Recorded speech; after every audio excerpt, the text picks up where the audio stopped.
वकास जैसे ही आता है और देखता है मुत्तसिम को इस हाल में तो कहता है कि आखिर इसे क्या हुआ, मेरे से इसकी ये परेशानी देखी नहीं जा रही है।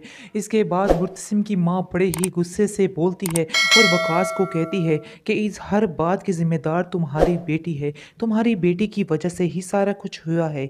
ये देखो, ये भी तो एक बेटी है। हया की तरफ इशारा करते हुए कहती है कि इसकी तरबियत मैंने की है और किस कदर ये लड़की अच्छी है, लेकिन तुम्हारी बेटी की वजह से सारे काम में गड़बड़ हो चुकी है।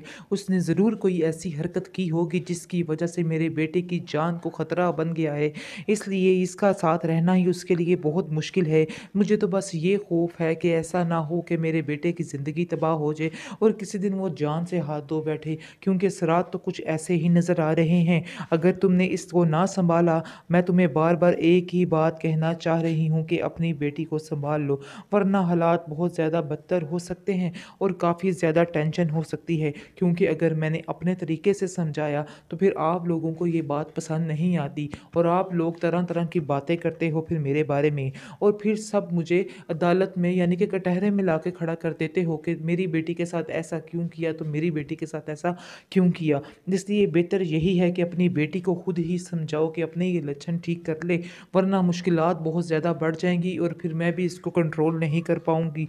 आगे से आप देखेंगे कि वकास कहेगा कि आप अपनी ही भूली जा रही हैं, कि आप सुनने भी देंगी कि मेरी बेटी की इसमें कोई गलती है भी है कि नहीं, क्योंकि मैं नहीं समझ सकता कि मेरी बेटी किसी की जान भी ले सकती है। वो ऐसा हरगिज़ नहीं कर सकती।